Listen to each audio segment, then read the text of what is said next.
Hello, my name is Matt McNiff, and I'm the Behavior Consultant and Special Education Director here at ESU 5. And you are beginning the first stages of looking at whether or not you want to start a PBIS program in your school, a Positive Behavior Intervention and Supports program in your school. And so I agreed to make this video to help walk you through some of the steps that are going to be coming down the road if you choose to go down that route. We have a few schools at ESU 5, and this is the first starting point that we took in getting started with the PBIS process to present this to staff. So with that, I'm going to go ahead and start by sharing the screen here. And we will go ahead and start the PowerPoint. And so with PBIS, sometimes it's called School-Wide Positive Behavior Supports, that's SWPBS. Sometimes it's called PBIS, Positive Behavior Intervention and Supports. Sometimes it's called MTSS, Multi-Tiered Systems of Supports. Whatever you call it, it is a systematic approach to reducing behavior in your school. So the big picture. First of all, it's about improving the general classroom and school climate and community relations. And this can take any number of different directions when we're talking about this. When we are talking about the school climate, we are talking about making it, honestly, a more pleasurable experience in our schools.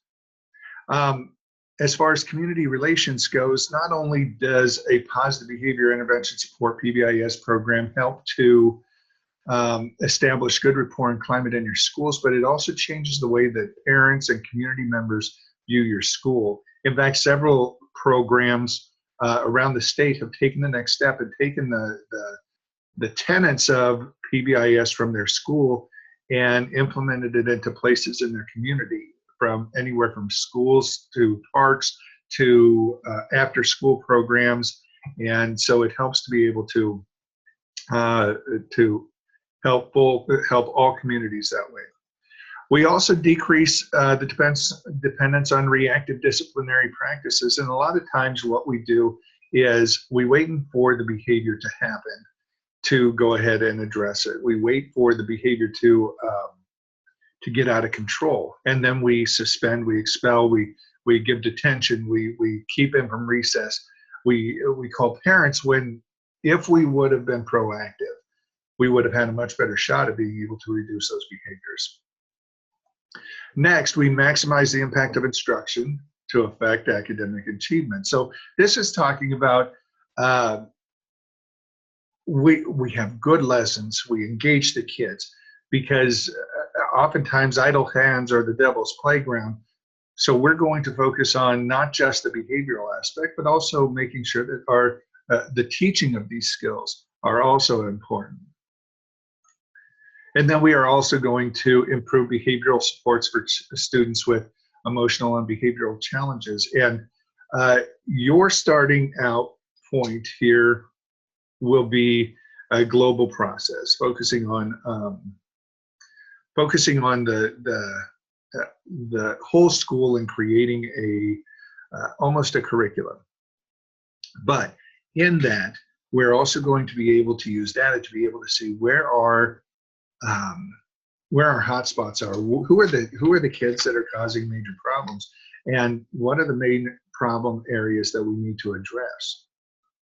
And then finally, we're going to improve efficiency of behavior-related initiatives. So the whole goal of this is making sure that we have a program that everybody can use, that is efficient and easy to understand.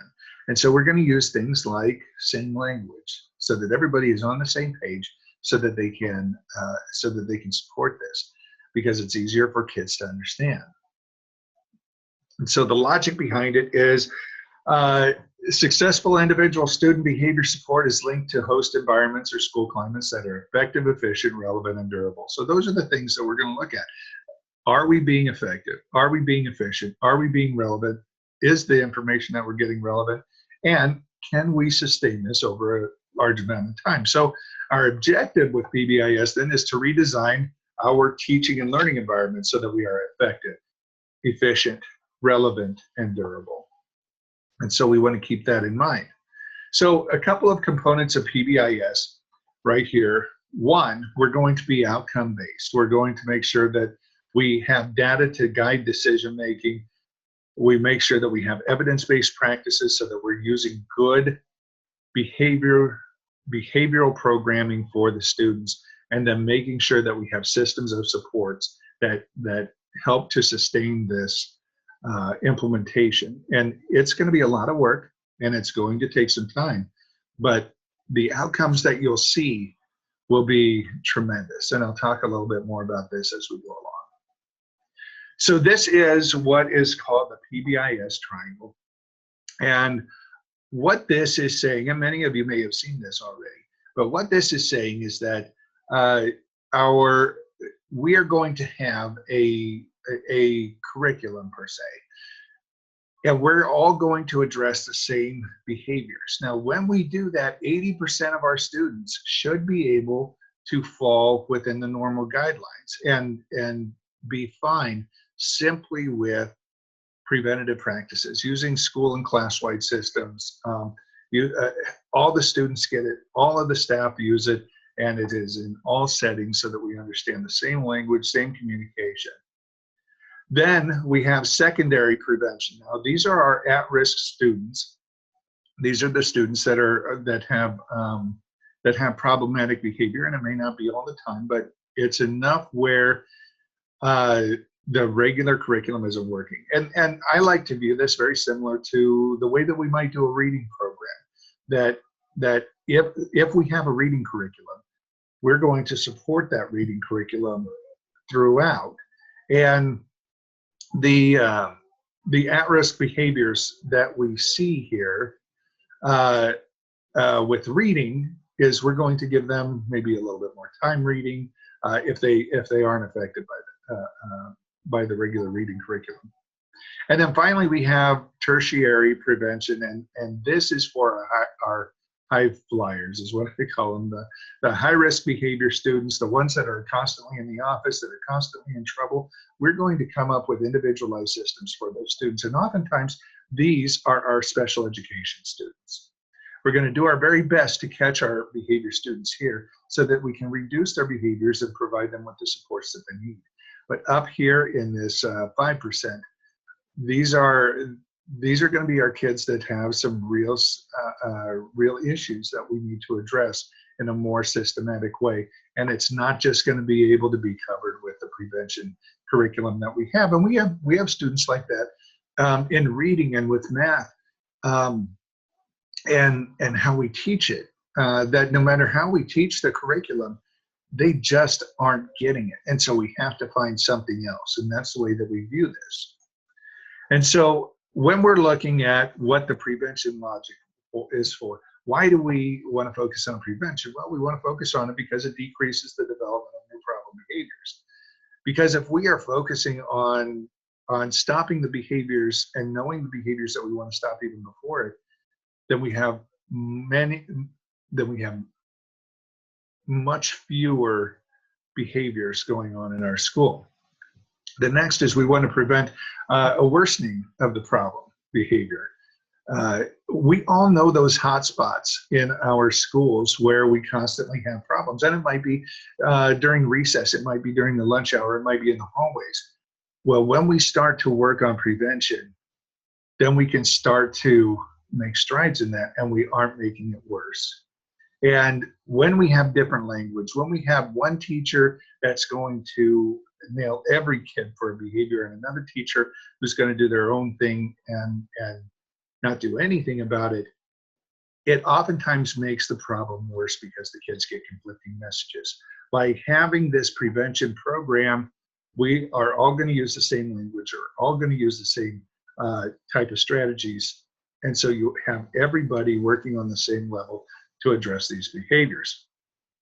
We're going to redesign the learning and teaching environments to eliminate the triggers and the maintainers of the problem behavior. And we're going to do this by having, we're going to post those rules that we're going to put. We're going to post those expectations. We're going to focus on what are we doing inside of our schools, in our hallways, in our cafeterias, in our recess. What are we doing so that we can eliminate those triggers?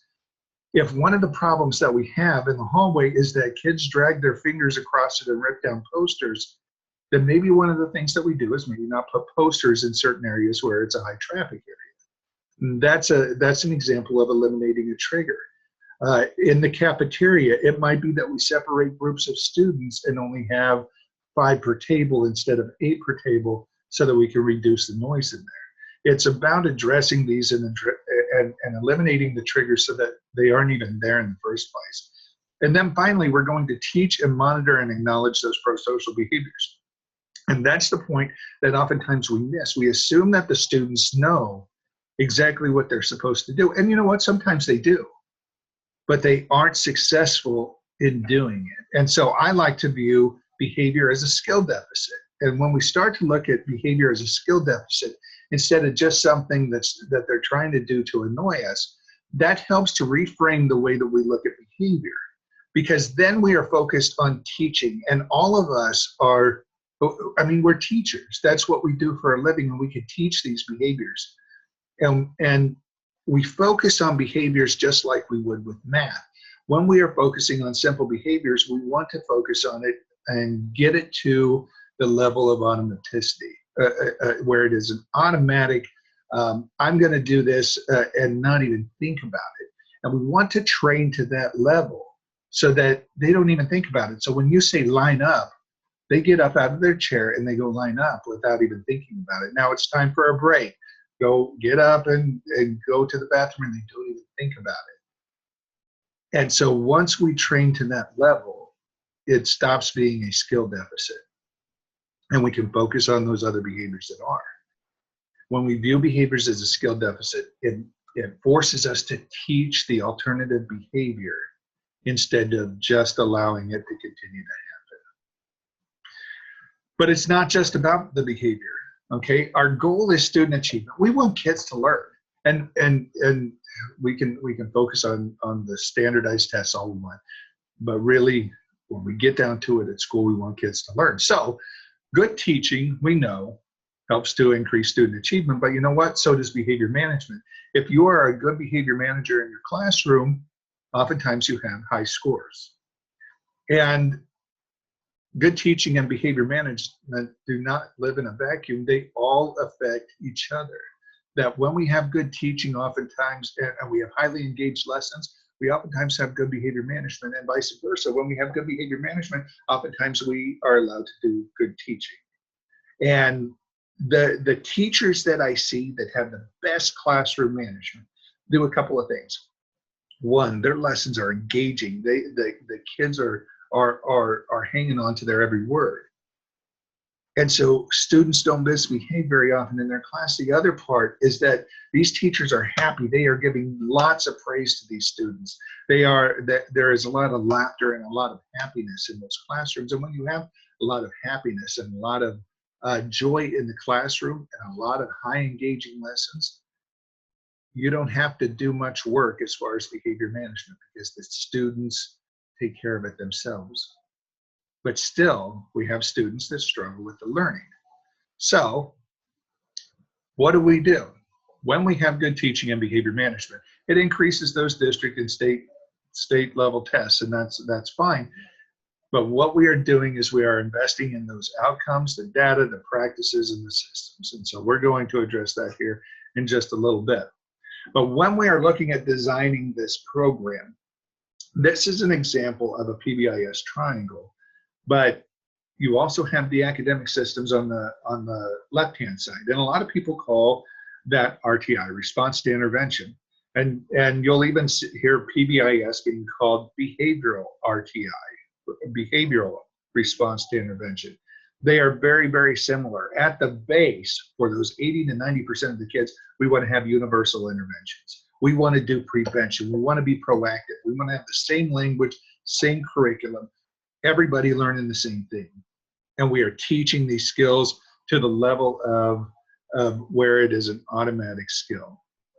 Now, because some students don't do well, and we talked about this before, that those targeted group interventions, some students are going to be more at risk. We are doing a lot of rapid response. We are focusing intently on those students. And then finally, we have those 1 to 5% of students who are going to struggle with a lot of the interventions that we have. And so we are going to do a lot of assessment-based. We're going to do a lot of high intensity. We're going to have durable programming, and it's focused on individual students. These are kids that are on behavior plans. These are kids with high reinforcement programs. We're going to do functional behavioral assessment on one side. We might do assessments to figure out where the struggling problems are on the academic side. So we are focusing on designing this program to help with that success. And so these are the 4 basic PBIS elements, and we have addressed this a few times already, but we have outcomes, and these are our goals. What do we want? To be able to address those goals, we are going to focus on systems, data, and practices. Okay, so let's talk about outcomes first. First, they are going to be data-based. We are going to collect data. We're going to look at this data to see whether or not students are learning. Just like we might use DIBELS to test to see how kids are doing with fluency in reading, we're going to use similar types of things with our program. And the data helps us to be able to identify students that are having a problem, hotspots where there's going to be problems, even where even who the staff members are that are sending most of the office referrals to see if they need extra support in those classrooms. We're going to make sure that the outcomes are relevant. We aren't going to just we aren't going to train things that aren't relevant, and that's why PBIS isn't an out-of-the-box program like you might have with Saxon Math or Reading Mastery. We aren't going to have out-of-the-box programs because what's relevant at building A might not be relevant at building B. And so we focus, so this is where it comes into place, that what are the values for your school? What is relevant for your school? And some issues may not be a big deal in your school, where in another school they might be. And so we address those specifically. And then finally, we want to make sure that our outcomes are measurable. Have we started to do better?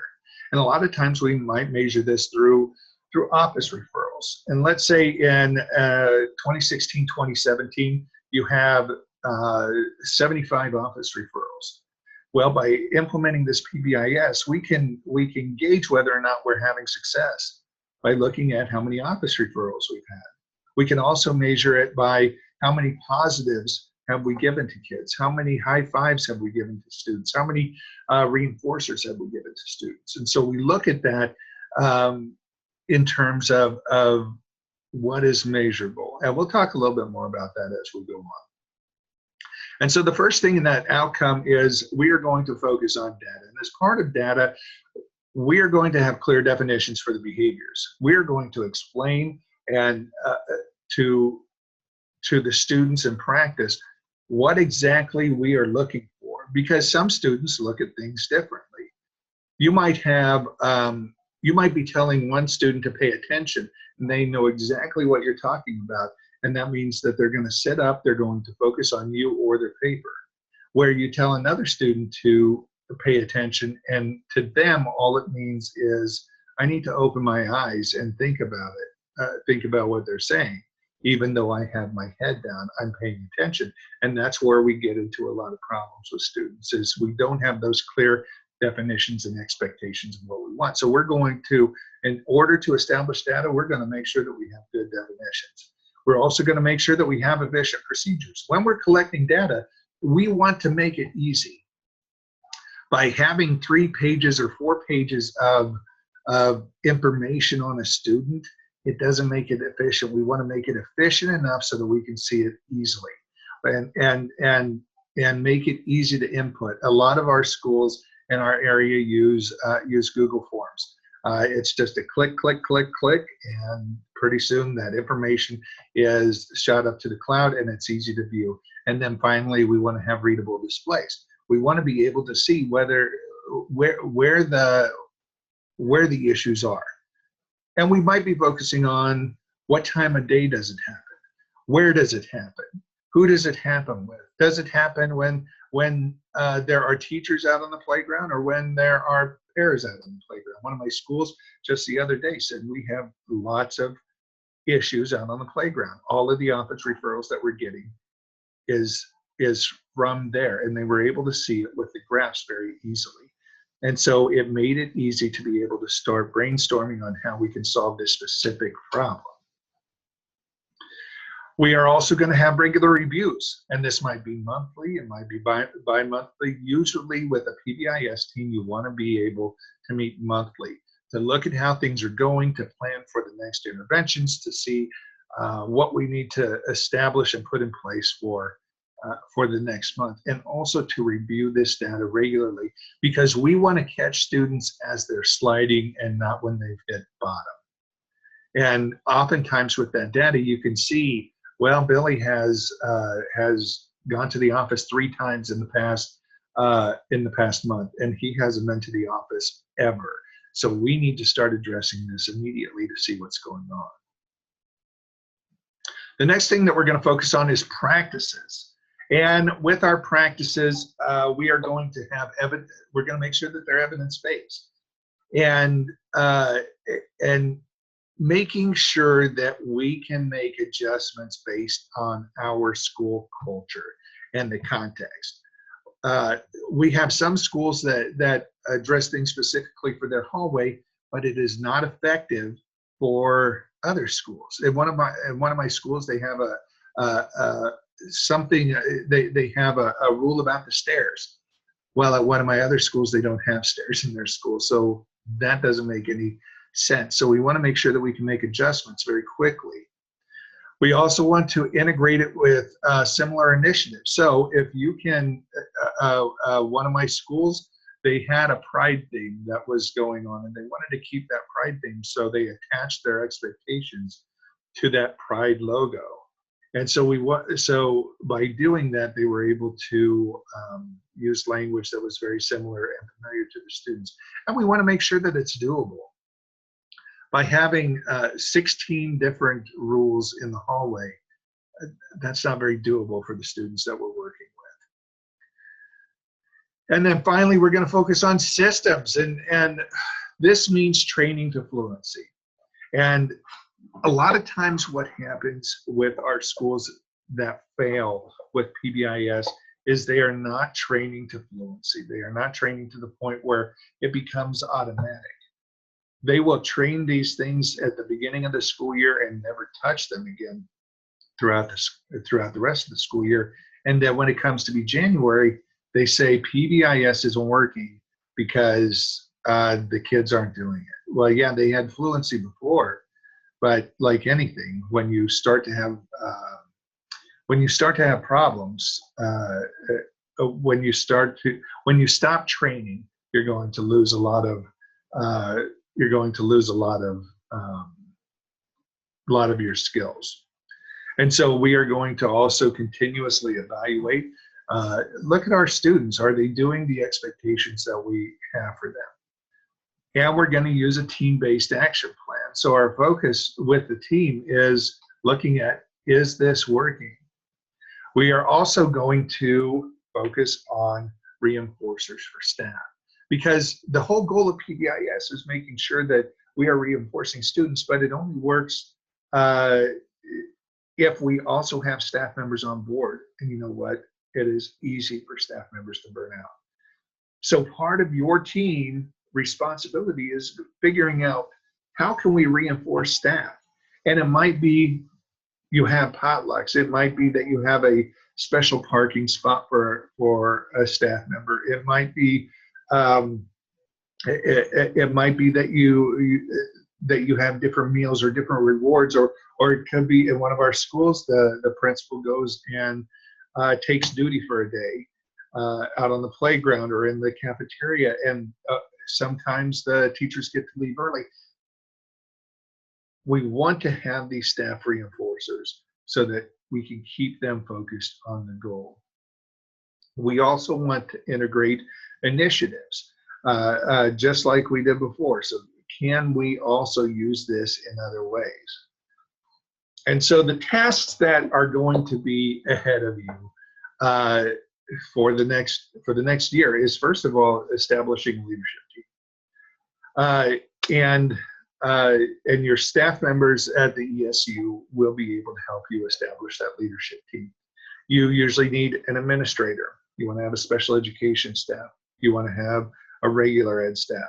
I'd like to have regular ed staff members either from each grade, if there's 2 people on each grade, or we're going to maybe do K1, 2, 3, 4, 3, 4, and then 5, 6. But having those people on there, having a parent is also important so that they can help to spread this throughout the community.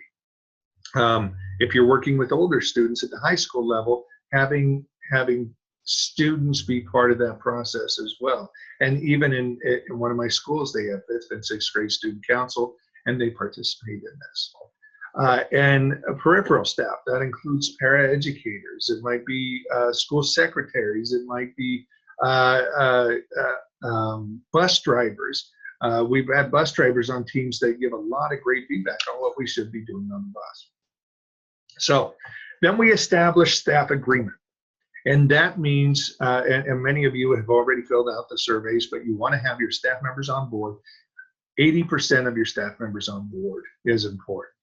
And so with that 80%, then you have the ability to move forward because you have enough people on board that they can help to decrease the negative people who are going to try to bring this down. That's another person that I like to put on the leadership team. If you think that there's going to be somebody who's going to be overcritical of this, put them on the team because they're going to be your biggest cheerleader when it comes time to be able to promote this. Also build working knowledge and capacity of the practices and systems. And we're going to talk a little bit more about that. And then have an individualized action plan so that your school knows what you're going to be doing moving forward. So the general implementation process, we get agreement, we put together a team, we get the agreements, and so this is where we are at this point, is hopefully you have a team, hopefully that you have the agreements done, and then we start to look at these bottom 3 pieces, and it's going to be a constant review of these. We want to look at a data-based action plan. So how are we implementing this? How are we rolling it out? How are we going to make sure that this gets going? Then we implement it and we evaluate how we did with it. And then through that evaluation, we are going to go back to our data-based action plan and see where we need to change and re-implement and evaluate. And this is going to be a constant cycle that we're going to look at over the next several years. Whoa.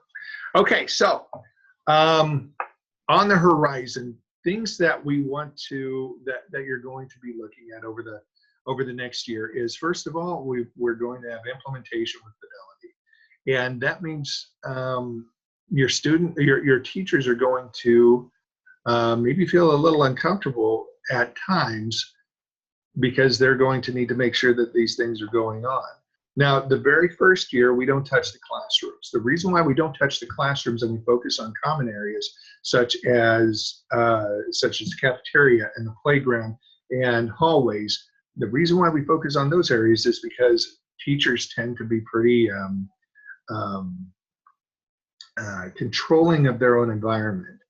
And so they don't like people coming in and telling them what they have to do, and you get a lot of resistance. So we're going to focus on implementing this with fidelity in those other places so that they can see the benefit of these activities. And it doesn't allow, it forces them to not have to address that. We're going to have a bunch of different evidence-based interventions, but a lot of it is simply good teaching and good management. It is a lot of practice, it's a lot of strategy, but you can use other evidence-based strategies such as video self-modeling to be able to help with some of these items.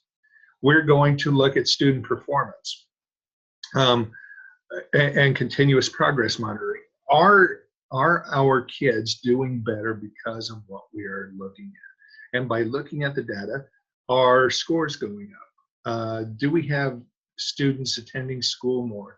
Do we have less staff absences because of this program? We look at that, and we are constantly looking at the data to, and we go back up to the database decision making and problem solving. That when we see different behaviors happening in different hotspots coming up, we start to problem solve with that. And so with the school-wide positive behavior support systems, right there in the middle is our sweet spot. We have our total school-wide system, but we are going to focus first on non-classroom settings. Then we are going to focus on classroom setting systems and putting together a PBIS for the classroom, which will be even more individualized, and then putting together individual student systems.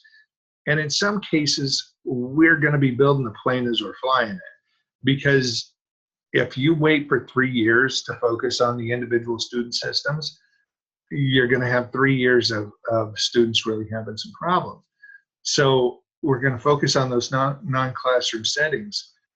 And in the classroom settings, we're going to be using a lot of praise and a lot of evidence-based strategies, such as 4-to-1 positive praise is a real easy way to do this. Having structured lessons, greeting kids at the door. Those are easy strategies that teachers can use. And then we focus on those individual student systems. And it might be functional behavioral assessment or behavior plans or separate reinforcement programs to be able to help with that.